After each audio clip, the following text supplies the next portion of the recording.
Our guy right here, Miguel Esparza. Let's talk about that for a moment. How How awesome. exciting was that? Electrifying. The place was going bananas. It was. It's one of those things. First of all, thanks for having me. You live for those moments as a broadcaster, and when you get the opportunity to really see it, really have something like that happen.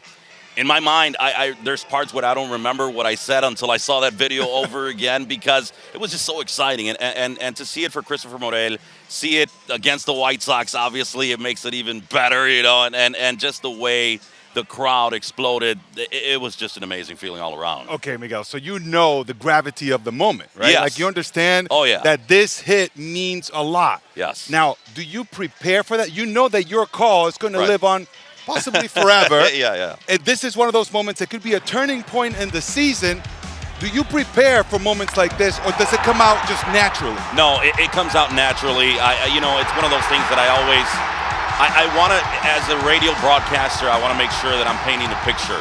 I'm setting the scene, make sure that everyone knows the importance, because you might have just switched on the radio and you get to that moment where this is happening, and I make sure I lay out the table 100% before each one of those at-bats, and just the way that it happened. When you see that go up in the air, everything about it is the way that you come at it. It has to be great. That pressure is always on. Have you listened back to it at all? Yes. You have? Good. Well, for the fans at home who haven't listened back to it, here's Chicago Cubs Spanish radio broadcaster Miguel Esparza's call of Christopher Morel's home run.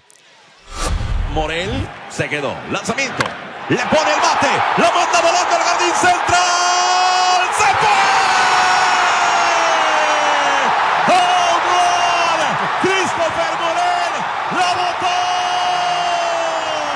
Y los Cubs ganan el partido. Morel se quita la camisa.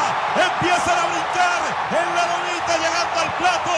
Los Chicago Cubs dejan sobre el terreno de juego a los White Sox de Chicago.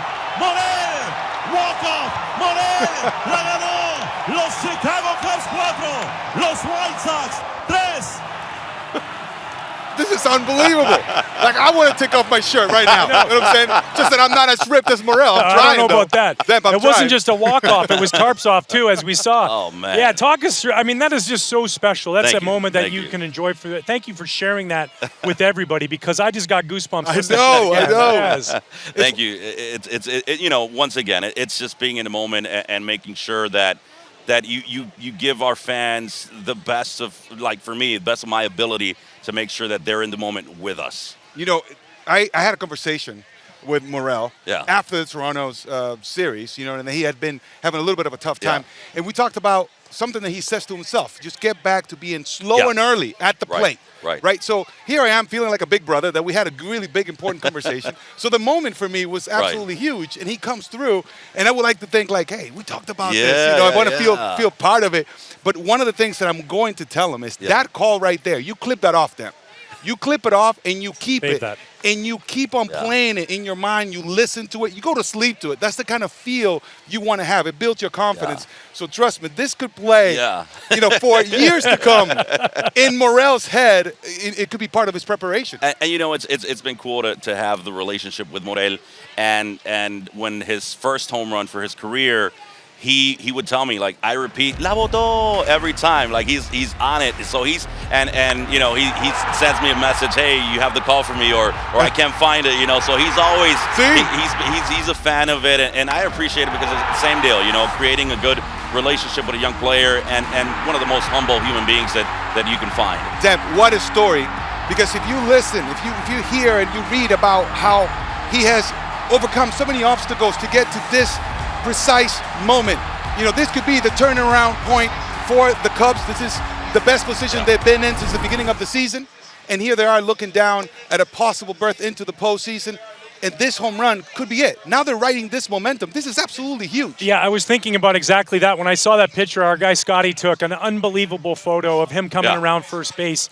And instantly, my head went to what he went through as a young kid, running through that, that glass door and all the surgeries he had to go and overcome. And, does it make it a little bit more special? And I'm not saying that these aren't all, but somebody who's been through his journey to have that moment, to be able to share that with him. Oh, yeah, no, absolutely. And he talks about it all the time, so openly about it. And one of the best things about him, he praises God for everything that he does. He says, it's not me, it's God with that bat in his hands. And he's gone through tough moments, but he's been able to grow from these moments. And when you look at that 0-2 count, it was the same deal with his first home run. He brought that count up to 3-2 and just holding his bat like in the third pitch from Gregory Santos. I think that was one of the things that it shows how much he has matured.